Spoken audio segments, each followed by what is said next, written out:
नमस्कार मित्रों, मैं आदर्श आज पुनः आप सभी का मेरे YouTube चैनल पर हार्दिक स्वागत करता हूं। तो चलिए, जिस कड़ी को हम लोग निरंतर चलाते हुए आ रहे हैं उस कड़ी में आज एक नई कड़ी जोड़ते हैं। आप जो पुस्तक देख रहे हैं ये है विज्ञान कक्षा 8 NCERT बेस्ड पुस्तक, जिसका हमने अध्याय 10 तक पढ़ लिया था और आज हम अध्याय 11 जिसका नाम है विद्युत धारा के रासायनिक प्रभाव को पढ़ेंगे, जो पेज नंबर 138 पर मिलेगा। तो चलिए बिना लेट किए हुए हम सीधे पहुंचते हैं पेज नंबर 138 पर। ये देखिए मित्रों, यह है अध्याय 11 विद्युत धारा के रासायनिक प्रभाव। तो चलिए इसके सारांश की ओर बढ़ते हैं। देखिए, इस पाठ में बहुत कम ही सारांश और बहुत कम ही प्रमुख शब्द दिए गए हैं। चलिए इसे पढ़ लेते हैं, फिर इस पाठ का विस्तार हम पाठ के अंदर देखेंगे। तो प्रमुख शब्द में दिया गया है इलेक्ट्रोड, विद्युत लेपन, सुचालक, LED, हीन चालक। और सारांश में चलिए क्या दिया है पढ़ते हैं। पहला लाइन लिखा है, कुछ द्रव विद्युत के सुचालक हैं तथा कुछ हीन चालक हैं। विद्युत चालन करने वाले अधिकांश द्रव अम्लों, क्षारकों तथा लवणों के विलयन होते हैं। किसी चालक द्रव में विद्युत धारा प्रवाहित होने पर रासायनिक अभिक्रिया होती है। इसी विद्युत धारा का रासायनिक प्रभाव कहते हैं।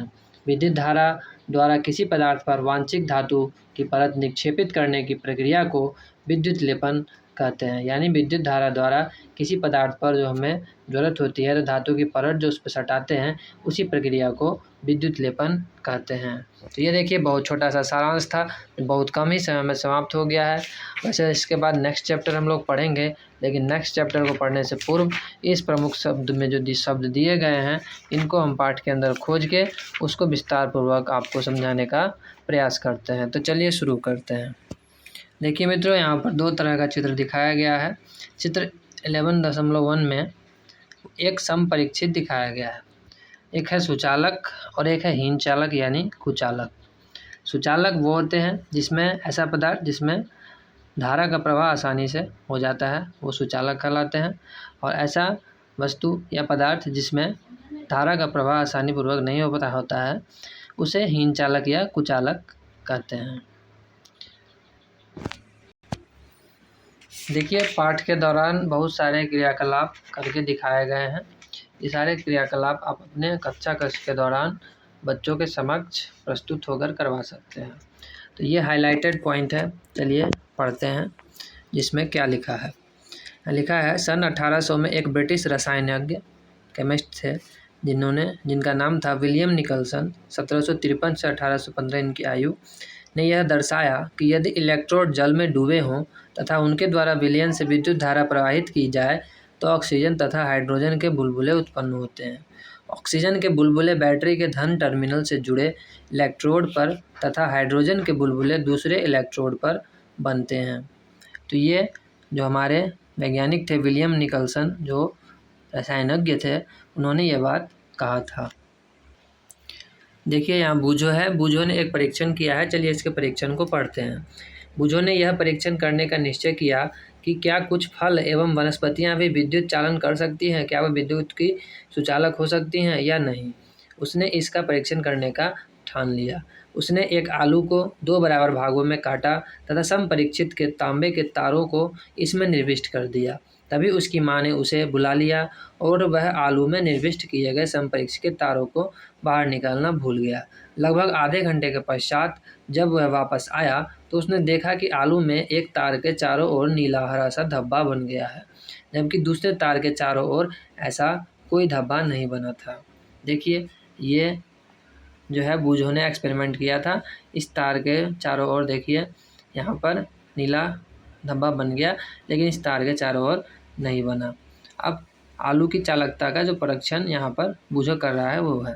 चलिए आगे पढ़ते हैं। उसे इस परीक्षण पर बड़ा आश्चर्य हुआ और उसने पहेली के साथ इस क्रियाकलाप को कई बार दोहराया। हर बार उन्होंने पाया कि धन टर्मिनल से संयोजित तार के चारों ओर ही नीला हरा धब्बा बन जाता है। जो धन टर्मिनल था पॉजिटिव, उसके चारों ओर धब्बा बन जाता था। उन्होंने अनुभव किया कि यह खोज अत्यंत लाभप्रद है, क्योंकि इसका उपयोग किसी बॉक्स में छिपी बैटरी या सेल के धन टर्मिनल की पहचान करने के लिए किया जा सकता है। उन्होंने अपनी इस खोज को बच्चों की एक पत्रिका में छपवाने का निश्चय किया। याद रखिए कि बूझो ने इस परीक्षण से प्रारंभ किया था कि आलू विद्युत चालन करता है या नहीं। तो आपने बूझो का परीक्षण देखा कि उसने ये परीक्षण करके पता लगाया कि आलू विद्युत चालन करता है या नहीं। चलिए आगे क्या लिखा है। उसने पाया कि विद्युत धारा आलू में एक रासायनिक प्रभाव उत्पन्न करती है। इसके लिए यह अत्यंत उत्तेजक खोज थी। वह खुश हो रहा था जिसने किसी चीज़ का खोज कर लिया। वास्तव में विज्ञान में कभी कभी ऐसे भी होता है कि आप खोज किसी चीज़ को रहे हों और आप मिल जाएगा कुछ और। तो अनेक महत्वपूर्ण खोजें इसी प्रकार से हुई होती हैं कि वैज्ञानिक कुछ और खोजते रहते हैं और उसी एक्सपेरिमेंट के दौरान उन्हें कुछ और देखने को मिलता है। उसके बाद है अगला पॉइंट, विद्युत लेपन। विद्युत लेपन किस प्रकार किया जाता है, चलिए इसे विस्तारपूर्वक पढ़ते हैं। यहाँ कह रहा है, स्मरण कीजिए बिल्कुल नई साइकिल का हैंडल तथा पट्टियों के रिम कितने चमकदार होते हैं। तथापि यदि दुर्घटनावश इनमें खरोंच पड़ जाए तो चमकदार परत उतर जाती है और इसके नीचे की सतह इतनी चमकदार नहीं होती है। आपने कुछ महिलाओं को ऐसे आभूषण पहने हुए भी देखा होगा जो देखने में सोने के जैसा प्रतीत होता है, तथापि लगातार उपयोग से इनकी सोने की परत उतर जाती है और नीचे की चांदी या किसी अन्य धातु की जो बनी रहती है वो सतह दिखाई देने लगती है। तो उस पर जो लेपन किया जाता है वही एक तरह का विद्युत लेपन हुआ। चलिए आगे पढ़ते हैं। इन दोनों ही परिस्थितियों में एक धातु के ऊपर दूसरी धातु की परत चढ़ी होती है। क्या आप जानते हैं कि एक धातु की सतह के ऊपर दूसरी धातु की परत किस प्रकार निक्षेपित की जाती है? आइए इसे स्वयं करके देखें। और यहाँ देखिए क्रियाकलाप में इसे करके दिखाया गया है। तो चलिए इस क्रियाकलाप को आज पढ़ते हैं और समझते हैं। क्रियाकलाप में कह रहा है, क्रियाकलाप के लिए हमें कॉपर सल्फेट तथा लगभग 10 सेंटीमीटर और 4 सेंटीमीटर साइज की तांबे की 2 प्लेट चाहिए। देखिए यहाँ पर 2 प्लेट तांबे की ले ली गई है। आगे कहता है, किसी स्वच्छ तथा सूखे बीकर में 250 ml आसुत जल लीजिए। इसमें चाय की 2 चम्मच भरकर कॉपर सल्फेट घोल दीजिए। अधिक चालक बनाने के लिए कॉपर सल्फेट विलयन में कुछ बूंदें तनु सल्फ्यूरिक अम्ल की डालिए। तांबे की प्लेटों को रेगमॉल से साफ़ कीजिए। इन्हें पानी में धोकर सुखाइए।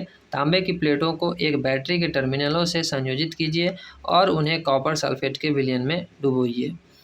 तब जाके आपको पता चलेगा जो विद्युत लेपन हम किस प्रकार किसी धातु पर करते हैं। देखिए यहाँ करके दिखाया गया है। तांबे की 2 प्लेट ली गई हैं, कॉपर सल्फेट का विलयन इसमें घोल लिया गया है और विद्युत लेपन दर्शाता सरल परिपथ। यहाँ पर इस चित्र में विद्युत लेपन के बारे में बताया गया है। आगे फिर क्या होता है, परिपथ में लगभग 15 मिनट तक विद्युत धारा प्रवाहित होने दीजिए। अब विलयन में से इलेक्ट्रोडों को हटाइए तथा उन्हें ध्यानपूर्वक देखिए। क्या उनमें से किसी एक में कुछ अंतर पाते हैं? क्या आप इस पर कोई परत चढ़ी देखते हैं? इस परत का रंग कैसा है? आप इस चीज़ को नोट कीजिए और स्मरण कीजिए और बच्चों को भी समझाइए। बैटरी के उस टर्मिनल को नोट कीजिए जिसमें से ये इलेक्ट्रोड संयोजित है। तो इस प्रकार आपने देखा कि किसी धातु पर हम किस प्रकार विद्युत लेपन के माध्यम से किसी चीज़ का लेप परिलक्षित यानी उस पर चढ़ाते हैं।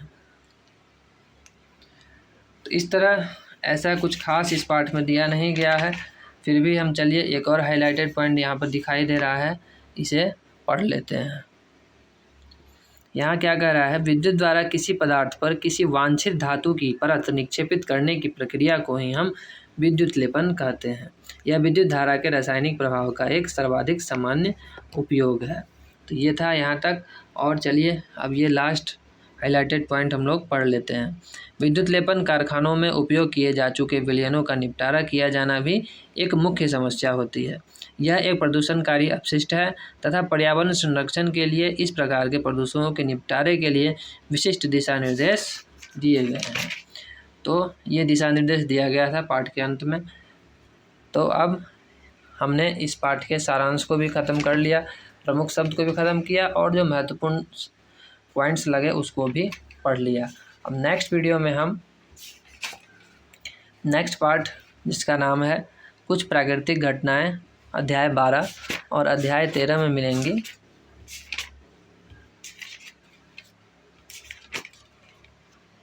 प्रकाश, अध्याय 13 में प्रकाश और अध्याय 12 में कुछ प्राकृतिक घटनाएं। इस दोनों अध्याय को हम कल नेक्स्ट वीडियो में एक वीडियो में ही समाप्त कर लेंगे। तो देखा आपने मित्रों, हमने आज के अध्याय को समाप्त किया। वीडियो आपको कैसा लगा कमेंट बॉक्स में ज़रूर बताएं और कुछ सुझाव हो तो कुछ सुझाव भी दें। तब तक के लिए बहुत बहुत धन्यवाद। नमस्कार।